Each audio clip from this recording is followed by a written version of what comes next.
I think about this with like boutique hotels a lot. And we talked about that in the conversation of your brand is like, how can we create that go out of your way bespoke? You have a wedding in Miami. And so you're like, oh, we could actually bring our dog with us because there's something for them to go do during the day. Like that there's this reason or like gamified experience of like, you want to go to all the locations of blank. I think that that's got to be like a really fun model to explore. Of course, that's like jumping many years in the future. We're not totally there yet, but exciting to see that. And exciting to your point of like to invest in branding is we want to see that whole big picture vision. We want to zoom out and say, okay, 10 years from now, what does this business look like? And how can we create assets that support that? Kiss my aesthetic, branding, marketing, entrepreneurship.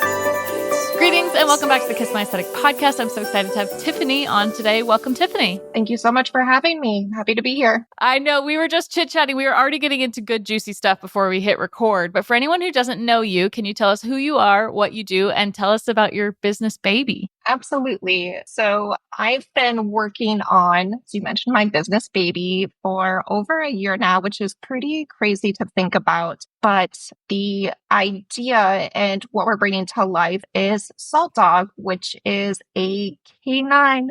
It's a swim club and fitness center, and it's really all about celebrating the bond of people with their pets, with their dogs. So this idea, it really came from a need. As a dog mom myself, I didn't really ever see myself as an entrepreneur. I really didn't think that I'd be looking to start my own business. And it just came organically. I was looking to get my dog more involved in the new community I was living in. And I kept coming on dead end upon dead end. And I was really frustrated because we also have one dog particularly that loves to swim. And in Vermont and really nationwide, we're seeing issues with pets swimming because of a changing climate and more bacterial overgrowth in the water. So it's introducing these new challenges and these health risks for our dogs and our pets. So I was really stumped. I had a dog that loved to swim, but it was scary to let him swim. And this idea, again, just kind of came from wanting to provide that. So why not create a place for pets to swim? So I talked to my partner about it a little bit, and then we realized like we could actually do this. Luckily, my partner is a financial analyst, so he was able to crunch some numbers and actually take my idea and make it feasible, which if you have an idea, that's very important to do. That's a good yin to the yang. The creative needs the analytical, Absolutely. you know? Yeah.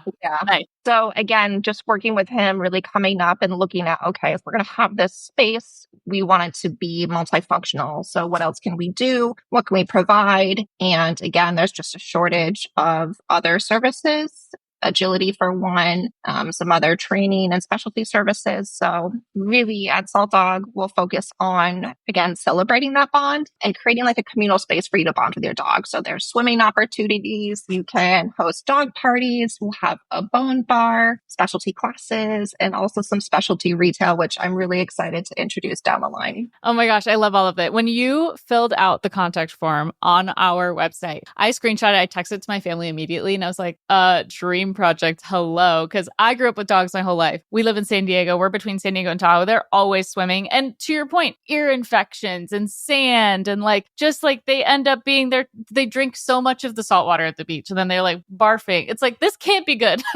So I think that the need is totally there. Like I saw the vision right away, which was really exciting. But what's your like history background with dogs? Like, are you just always been a dog lover? Like, is that how this even came about? I absolutely have loved dogs my entire life. And I know everyone finds their own path, but this really was truly a case of following your passion. And it didn't come about, I would say, naturally, because I never saw myself again in this space. I always was told, you end up in a career, find yourself a job, and what you're told, you reinforce it, because if someone sees you in a space, you often see yourself in that space. Yeah. And my background background has been really cause-based. So communications background. I worked in the U.S. Senate for Senator Sanders for a while as a media producer. I worked as an executive director for a Rutland downtown. So worked with small businesses, connecting them to resources. So really, again, looking at kind of cause-based work, and that's where I saw myself. And then in those roles, I started to interact with small businesses more. I started to think like small businesses. And that's really where I started to think like, like if I was this business, I would do this. Or, this is a good idea for them. So it kind of made me more comfortable with the idea. So then once this need came around, it almost seemed like this natural progression. I had this experience with small businesses. I was more comfortable in this setting. So then once again, I thought, maybe this is a good idea. Maybe. I had more confidence. Right. No, that makes sense. So you've been working on it for a year, which is exciting. It's been a journey already, huh? How much have you learned just even from a year ago today to where your timeline is? Because as we were talking before we even popped on to record, is like everyone's timeline for business ownership is really different. And it could be due to a lot of different factors. But tell us, how did you even come up with your game plan? Was it looking back to some of those people, those small business owners that you know in your community? Well, it's really funny because I think you hit the nail on the head. Everyone's journey is so different that I feel like I went into this thinking, okay, I know resources. We're going to hit the ground running. Yeah, I think I had this very, ideal situation where, I'd be meeting with investors in 4 months. Yeah. And we're a year in and we're still crossing our bridges. We're still finding some challenges, but we're still working on it. And I think I've learned a lot of lessons. So again, where I was even 2 or 3 months ago, I'm constantly learning and evolving. So, connecting with resources right away. There's a lot of resources based on where you are in your community. If you are a woman business owner, look and see what's available for you. I think those are really great conversations to start right away, because those are going to be the people that will help you. They're going to champion you. And the more people that you can get involved that can help you, they really want to see you succeed. Right. Yeah, of course. And based on your business, so for ours, it's a little bit different. We weren't looking just to rent a space. We weren't looking to sell a product out of our home. So it was more challenging than some other businesses. So again, I had to kind of curtail my expectations and be really patient with it. But it's a journey, and my goodness. Yeah. But one of the first things out the gate that you guys tackled, because knowing that you've really only been working on it for a year, you've already got full branding, girl. Like that's already a pretty big step. How did you know that you wanted to tackle branding like pretty early on? Yeah, absolutely. It was really important for us because I think we really need a lot of buy-in for a project of this magnitude. We're looking at building a facility that's, 10,000 square feet. It's quite a lot of capital that's needed for it. So we really wanted to make sure that we really sold the vision. We knew what we wanted it to be. We knew what those experiences what we wanted them to look like. And we knew it was absolutely foundational to make sure that right from the beginning, we had people on board. So creating websites, having strong graphics, creating a real sense of place, making sure that folks are really excited. And I think it's also a testament to your services and your products. Having that really wrapped around identity, it's so critical. You get such a short time to capture someone's attention that you really want to make sure it's fun and it evokes the feeling of your business. So for our business, it is fun. It's play. It's movement with your dog. It's bonding. So being able to capture that properly was why we knew that we wanted to do it right from the beginning and do it well. Yeah. So talk to me a little bit about what you had, because when you came to us first, you had a little bit of a mood board, a little bit of a vision board. And I remember looking at it with you and being like, yes, but, and kind of like saying, what if we went a different way with it? So talk to me about what you had before and then what you felt after watching kind of Michelle's version of the presentation. Right? Yeah. And I think it's really interesting too that you bring it back to that, because that was also one of those aha moments for me that I was like, yes, this is why I brought a team on to do our branding, because I am such a perfectionist. I nitpick. I am, it's hard for me often to like pass the reins, but I knew for this, I was like, I want it done correctly. And even though like I think I can do this, and especially with my background in communications, I was a media Yeah. producer. I'm very familiar with these mediums. And when we were going through it, I had offered this mood board and it was just very clean. It was almost medicinal. It was spa. It was zen. Yeah. And it was very minimalistic when it came to text and a lot of empty space. And I think when I presented it to you, I was like, it's here, but it's missing something. Like it didn't connect with me, even though I created it. So you would think creating it, I would have this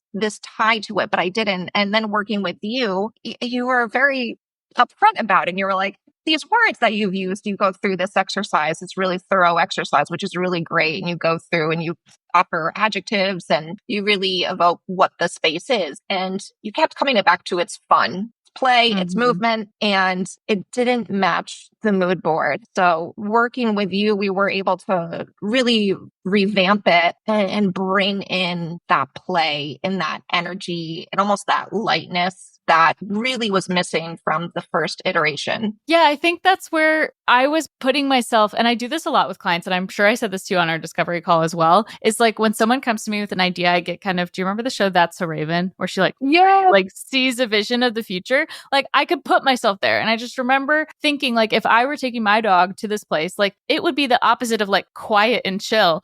There would be barking and splashing and like motion and life and joy and giggles. And like, there would just be so much energy.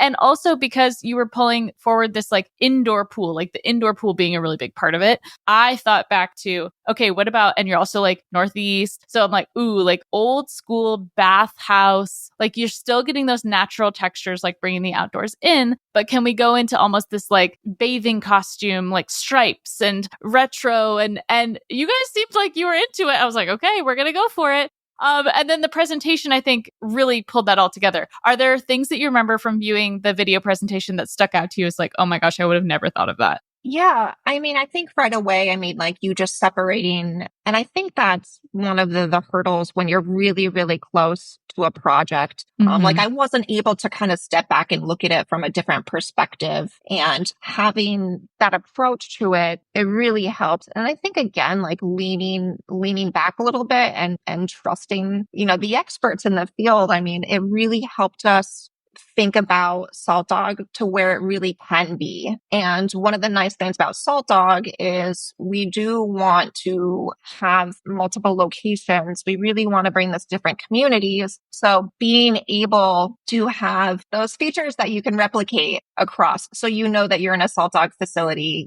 those high-end amenities, the comfort, the fun, just the excellent service that you'll receive there. Having all these things that you can replicate, but having those unique features and textures and colors to the location. I think they were really brought to life with your team. We were able to see what a Tucson facility would look like versus a Miami facility. And this is really important to us too, because I know like in the Northeast, I mentioned, the algae blooms here, but really Salt Dog is a 4-season facility. So we know that different communities face different challenges. So maybe it's too hot and the pavement can burn the pads of your dog's foot. We don't want that. If you're dealing with ice or if it's just too hot to get out. I mean, we really want to be able to create a safe and fun environment for you to play with your dog. And that fun really is evoked in the space. So working with your team, we were really able to, again, like bring those ideas and those feelings that we wanted to evoke and really bring them into the design. Well, it's such an easy to understand concept. And I think that that's what's fun about it and why I think your investors are going to be delighted by it is like, yeah, okay, I see the need and I see how this solves the need. But when we were talking about it, I remember us having a lot of conversations about like, if there were going to be multiple locations, how do you create that like hyper local community feeling? And now it's making sense with your community and PR background. It's like, how do you create the incentive or for someone to want to go to all the locations of something, right? So in the way that like when there's Starbucks, it's the same Starbucks everywhere. But when you go to Disneyland Anaheim versus Disneyland Paris versus Disneyland Tokyo, like you're having a slightly different experience. There's going to be things that you can get at the Paris Disneyland that you can't get at the other Disneyland, right? And so I think about this with like boutique hotels a lot. And we talked about that in the conversation of your brand is like, how can we create that go out of your way bespoke you have a wedding in Miami. And so you're like, oh, we could actually bring our dog with us because there's something for them to go do during the day. Like that there's this reason or like gamified experience of like, you want to go to all the locations of blank. I think that that's got to be like a really fun model to explore. Of course, that's like jumping many years in the future. We're not totally there yet, but exciting to see that, and exciting to your point of like to invest in branding is we want to see that whole big picture vision. We want to zoom out and say, okay, 10 years from now, what does this business look like, and how can we create assets that support that? So what kind of other bits and pieces of that possible franchise thing, or does that resonate with you of like the gamification of trying to go and do all of the locations of like the one thing that you love? Yeah, I think it's really interesting that you talk about that because I think right from the beginning, we knew that we saw this being part of a franchise or a brand that had multiple locations. Again, kind of that boutique, high-end canine experience.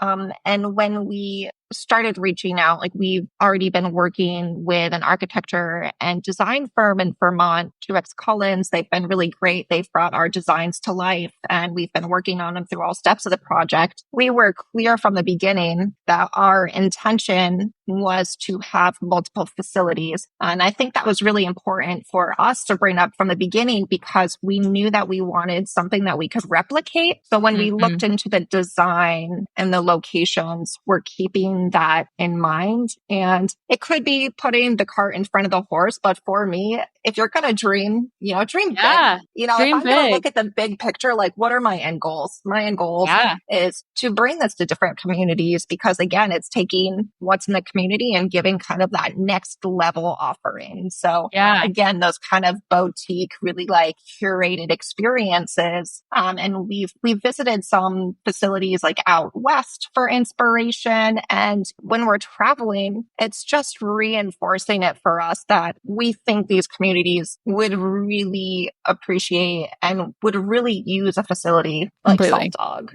Completely. You brought up a good point of like how you were able to bring the architect in like from the get-go. How was it sharing the branding with them and like having something to pass off to them? Do you feel like they understood the vision that we were going for once we had all of the assets in place? How was that been kind of taking it from one team to the next team to the next team? Yeah, it's been pretty seamless. Of course, like there might be like small questions, but I think again, that goes back to a testament of working with good teams. So making sure everything's buttoned up. So working with your team, we've been incredibly happy. And when we're able to present to other teams, there's not a lot that's left the imagination. It's really kind of cut and clear. And then just being able to communicate when needed. So if there are little questions, you're not letting it slow down the project. But I think that's just another reason to pick your teams wisely because that can really slow things down. Like if you're having a disconnect between your teams, it just creates these unnecessary burdens. And trust me, there's enough burdens when you're trying to start a business. So just trying to streamline. But we've been working with them and talk about scary when you present your vision and your baby to a team, and especially like a team like 2X Collins, they do great work in Vermont and across New England and beyond. So when they believe in your vision, it's an amazing feeling. It really is because you think there's a place for it. But then once you have others that see it and believe it and want to help you make that come true, it's better than Halloween candy. It's better. Totally. No, I get totally giddy. I mean, I was CC'd on that email where I saw the first rendering with the logo to the side of the facade. And I was like, oh my God. And I was so excited because the way that our business has grown in the last 10 years is like this whole year we've worked with clients that are all working towards brick and mortar. And I have noticed that like we've been trying to like time it right and help them launch their brand. And then it's like, what's the launch timeline? And then construction. And I should know this. My parents literally have an interior design and remodel firm that like anytime someone gives you a construction calendar, double it because like that's how long it's going to take. It's crazy. So it's so interesting because like yourself plus like 3 other clients of ours are all kind of hitting similar roadblocks. We're like, well, I wanted this. And then they said it was going to be $15,000. And then I was like, I can't do that. And so then they have to like rework their whole plan. So talk to us about your timeline because like you said, you went out the gates ambitious. You're like, I'm going to go for branding right away. I'm going to be talking to all these investors so fast. It's going to come together like literally in the blink of an eye. How have you had to adjust your expectations to fit reality? without being like I mean, depressing about they're it. still adjusting. Of course, of course. I mean, they're still adjusting. I mean, like, I think even having timelines, it's a pretty loose term. You have to have that little asterisk at the end of it. But yeah, I mean, like I said, I had this really romanticized idea of what starting a business would be. And alas, it did not come to be like every other small business journey. Mhm. So I think like being flexible and understanding the journey isn't linear is super important. And like you talked about, like you joked about it not being depressing, but I mean, that's why not everyone opens a business. It is True. challenging. It's knowing that, you know, you're going to take what, 3 steps ahead, 1 back, then 5, then 4 Mhm. back. And it's constantly changing. But we do hope probably early next year, we could get to the next stage, breaking ground again. Big timeline on that, but possibly later next year or more realistically in 26. 26 would be our goal. That's the most Mhm. realistic. Mhm. But again, I mean, it's such a changing environment just to begin with. And then also like being mindful. I mean, like with brick and mortar, especially if you're Yeah, building, it's an expensive time to build right now too. So we want to make sure that, you know, even if we do get the green light, that we're doing things responsibly. And for building, like we really want to bring in as many green practices as possible. sure. You know, like I mentioned Salt Dog, like our climate is changing. We're having algae blooms. It's wetter. We're dealing with floods. It's icy and not snowy. So again, it's such a changing environment. So it felt Right. for us in order to respond, we wanted to make sure that we were also in line with why we were being created in the first place. So Yeah. incorporating those and being mindful is really important to us. Yeah, of course. And like you said, just kind of adjusting the expectation, but not losing the inertia or the energy or the drive to make the thing happen. And like you said, you guys have a stellar concept and it's like there's so clearly a need. So I anticipate no problems. But part of this is also going to be reaching out to those different investors to get them to believe in the vision and believe in the brand. Talk to us a little bit about how that experience is going so far. What you would advice that you wish you had heard before you started about that process. Yeah, so I think one thing that we've recently changed in our approach to reaching investors is I think that right now, like we're looking at doing possibly a round of crowdfunding first, of small donations, getting the community excited about it. Again, I mean, one thing I didn't mention about Salt Dog is in the state of Vermont, there aren't any facilities like this. Wow. Yeah. We're very fortunate that we do have a lot of lakes and bodies of water, but again, dealing with flooding and the algae blooms, we're not able to play like we used to. So we really want to do some sort of, again, like crowdfunding or a platform for people to really get excited about it, to really showcase, you know, what could happen. And then also too, when we bring that to investors, it's the proof that the community wants to see a project like this. So we do plan to do some sort of campaign like that probably around February. And then based on that, we'll go to investors. But again, looking at folks in our community that have been involved to a certain extent that, you know, in Burlington, we have a few different folks in mind who've been really transformative in the community. So connecting with them, because again, I mean, we see Salt Dog as really being transformative in the community. You know, we want to do different volunteer opportunities. We want to host events. Just being really, really involved because I think small businesses really can be impactful that way. And dog owners have so much in common with each other. And there's not always like instances to like have that space to gather and like linger around. Like you said, there's lakes, there's trails, there's parks, but it's not like there's a centralized, it's like we used to go to like Chuck E. Cheese as a kid. Like, but more elevated. Do you know what I mean? Like that kind of feeling, but for dogs. Like it's just, it sounds so amazing and so fun. And like I want to be there tomorrow. So I totally see it. But I think you're right. I think with the investors, there's so many different routes you can go. I will plant this little seed in your ear, which is when you're ready to do that whole Kickstarter crowdfunding thing, like pair it with the launch reveal of the brand on social and kind of say, this is the brand. This is why we need it. Here's all the stats. Here's all the metrics. Here's the climate change stuff that's happening in our area. Here's how many people have pets. Here's how many people want to have this for their pets, and let the social media and the comments, because I think you could really have some viral moments out of this between like some cool reels and TikToks of people being like, oh my gosh, yeah, I want this. And because of AI, we can make some pretty compelling images of dogs swimming together in a party, which we included in your brand presentation. That's my little planned. Oh, absolutely. We definitely planned on going at it from a multi-channel campaign. We Yeah. really wanted to incorporate, the platforms that made sense, like looking at TikTok, YouTube, all of our socials, having our website tied. So really having it be accessible for different folks, especially because like where we are in the community, we do have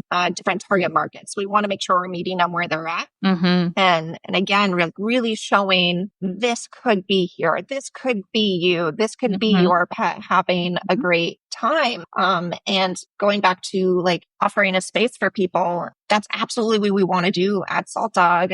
One of the really fun aspects that we think could be really amazing too is we have like a little bone bar where you can come with your pet and you can give your dog like a bone broth snow cone and you can hang out Fun. and you can see your friends that have dogs. It's not Chuck E. Cheese. Maybe we'll have some other Sure, little cheesy snacks. Yeah, a little bit more. You know what I mean? More elevated. Yeah, we know, more people are picking pets over having children. We know that That's dog also ownership's true. going up. We know that people are spending more on their pet. And it's fun. It's a place where you can come, you can enjoy, it's climate controlled and just have a good time. You mentioned also wanting to do, to stock like a boutique or a shopping experience in the front end of the location. Talk to us a little bit about your vision for that and where you see that. Because if I had to guess, you're going to pull in some like nice local businesses, local brands and showcase them. Is that the vision? It absolutely is. Yeah. I mean, we're very fortunate that we have different small businesses in the area that bake dog treats, that create dog collars and have leashes. So we really want to showcase our local businesses, offer other opportunities for them to showcase their products, which we hold in high regard. But also offering some of our own products, some really nice plush beach towels that are branded and, the comfy crew neck sweatshirts. I think with our branding that we worked with you on, we really came up with some great designs and I can't wait to have some swim club sweatshirts for people to buy. So again, kind of showing that they're part of this swim club, but also having like more dog toys, Salt Dog shampoo, really kind of curating the boutique to really fit the feeling of Salt Dog. Sure. And make it that destination, make it that place that's like you would go out of your way to go see. Like you can imagine like people from neighboring towns being like, okay, why don't we go check this out this weekend? Like this looks cool. And I think with the logo suite too, to your point, I wanted to make sure that you guys had enough variety within that. So like you've got your main logo, of course, but then the designs that we did were really just classic, like really just rooted in like a vintage, like feels like it's been around forever kind of feel. And that's very intentional, don't you think? Absolutely. And when we talk about creating incentives for people to go to different locations. They absolutely want to get the merch that's available at each location. Maybe there are different colorways or just a little bit different. I mean, we worked on some really fun graphics with your team that I'm so excited to feature. Or someone who maybe doesn't even go to Salt Dog, but they saw that sweatshirt and they love it and they want it. We really wanted to create product that people were drawn to for the quality and for the style. So, they may buy it as novelty at first, but it's become like their favorite hat. Yep. I love it. Oh my gosh. I'm totally that person. Like every time I go to a new city, I'm like, what am I going to either buy to wear or like a poster that I'm going to hang in my house? Like I'm that person for sure. For sure. It just makes it fun and it makes it memorable and unique. And everything dog themed. Like it sounds like absolute heaven. Absolute heaven. So if you could tell us where you're headed, I know you said 2026 is probably your most probable start date, but in the meantime, you guys can check out the Salt Dog Project on our website because it's added there now. And we'll be posting about this shortly. But for anyone who wants to get involved or like wants to help you or wants to bring this to their community or support your Kickstarter or anything like that, where can we send them? Yeah, you can send them to me. You can send them to my email. They can send anything to Tiffany at saltdog.com. Love to have some conversations with you. Again, I mean, this is just a really fun project that we want to bring to communities across the country. So whether you're in the East Coast or you're out West, I mean, we really see this being a place for dogs and their dog parents to spend some quality time together having fun. So we'd love to have you on the team, love to have some conversations, or even if you just want to send me cute dog photos, I'd love to see your cute pup. Oh my gosh, you've got to follow. I'll have to send it to you after this, but if I haven't sent it to you already, which maybe maybe I did, is there's this guy on TikTok that says like the dogs were good this week. Here's what you missed. And he like tells the stories of the news, like the dog news, like all the good dogs. And I'm like, that's the person that you need to tap for your opening. Oh yeah, Right? absolutely. And just be inundated with good dog news every day. Just feel good dog content. Like, the best. The best. Well, thank you so much for telling us all about Salt Dog. Guys, keep your eyes and ears out. If you love this episode, please feel free to share. If you want to notice, like, working with us for branding. I mean, Tiffany's turned out to be a nice little case study here with the Salt Dog project. So yeah, feel free to reach out to her there.